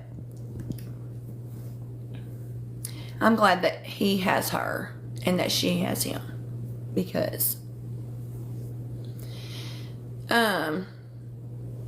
so I'm gonna go ahead and hop off because I don't want this live to get entangled with a whole bunch of other stuff, and because I want it to go on to YT. So I'm gonna go ahead and end, and I am gonna come back on later on today. I might do a dual stream, you know, like we've been doing a little bit. Probably do that.